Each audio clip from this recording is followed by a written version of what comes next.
All right, welcome back, everybody. So it's time for a Home Depot run. We got to pick up some wire and Homa soap. So the wire I need is the 14 gauge stranded, and normally I buy it in bigger rolls, but I'm just going to buy it in these small rolls for now. So we're going to be picking up a roll of white 14 gauge and also a roll of black 14 gauge. So if you ever go to Home Depot, this is what the Homa soap looks like. And fortunately, it's $44 a sheet, a little over $44 a sheet, but I needed another sheet of it, and we're going to be taking this back home.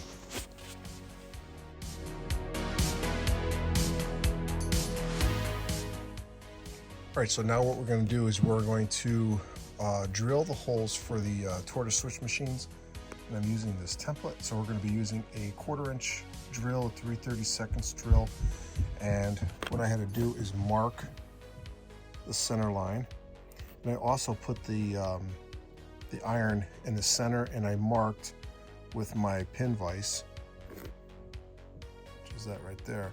I drilled inside this hole here just to mark it. So I did that on each switch. So in addition to drilling the holes, I'm going to have to take the spring that's inside this switch and take it out. So once I put the tortoise machines in, then they can operate the switch. So let's get started.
So the next step we're going to do is actually take the spring out of the insole frog switch that I'm using. And I use Peco Code 100 insole frogs. Now, what I like about these switches is that there's a little spring inside there, and it holds the iron depending on what route you're going to be going, whether it's a normal or reversed route. And it snaps into place and it stays there, so it's pretty good. But I'm going to be using tortoise switch machines, and underneath that little tab right there, there's a little spring. So we're going to have to bend 2 metal tabs back, pull that top piece off, and then take the spring out. So once I get the spring out, I'll actually show it in the palm of my hand just to show you how small it is. So let's get started.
All right, so now that the spring is removed, the points will basically float from side to side.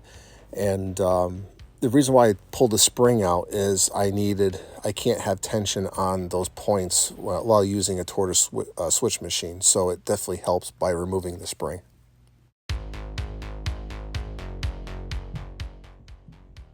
All right, so I got the switches back in.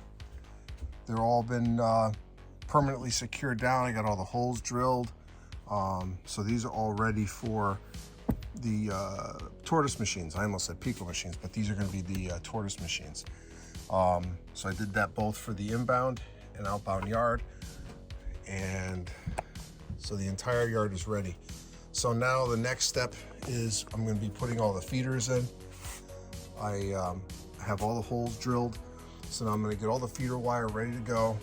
I'm going to tin it, and I'm going to get soldering. So tomorrow morning, we're going to put in the track detection. As you can see, the holes that were drilled.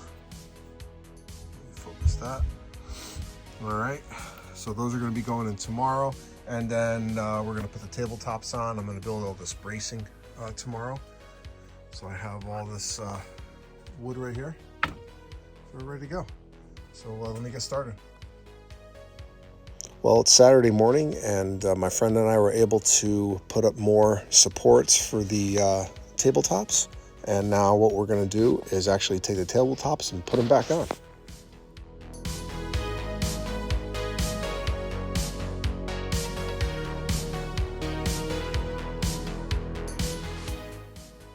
So one thing that we're doing is I'm using the old dispatch panel, and I'm taking parts out of it. Taking LEDs out, I'm taking switches. So like half of it's gone. So I was able to take obviously some of these switches out and some of the toggles out rather. So these are going to be used in the Mayberg panel. So let's go check out the progress we did today on the actual layout. All right, everybody, so we got the tabletops back on today. And this is obviously the roundhouse area. And these are not permanently in place. They're just sitting here on top of the bracing. But as you can tell, we get the bracing in all the way down. Then you got the hidden staging underneath. I did not finish the soldering process yet. I had a little issue last night with my soldering iron, so I had to get another chisel tip for my soldering iron. So what I can do is just slide the tabletops out of the way and actually put the finish up the soldering. So obviously this is not going to be the height of what the layout is going to be at. I still have to bring it down like 3-4 inches, but you can see how far I extended it. So I had to build all new bench work over here, and this is where the main line is going to come across.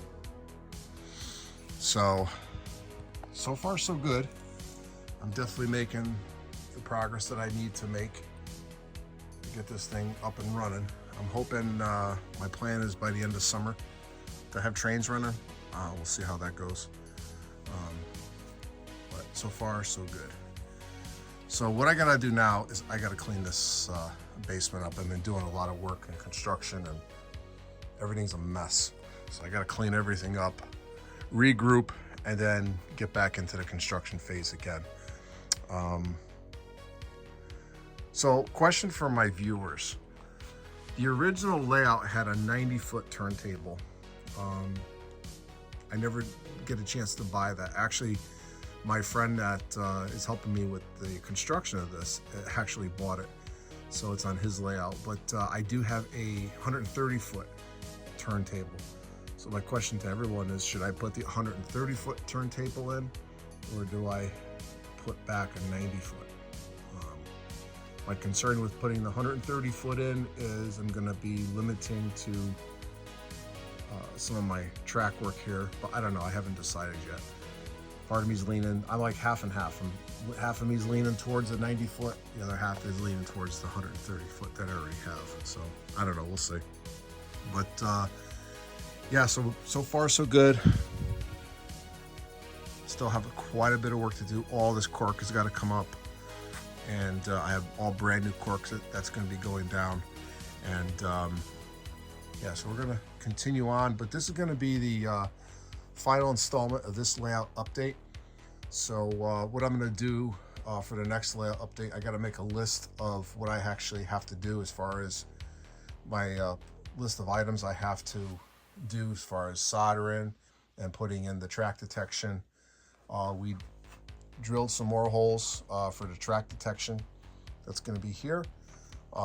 So when the actual train comes in, a red light's going to come on. It's going to know that the train is in that track, and then as it moves down, it's going to hit these sensors here, and they're going to turn blue.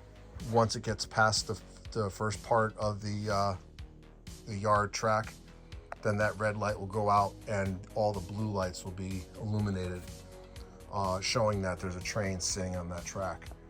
So my friend's gonna be building the actual panel, and what I'm gonna do is I'm gonna actually have one panel, but I'm gonna have my fascia here, and then I'm actually gonna have it set into the fascia so it doesn't stick out.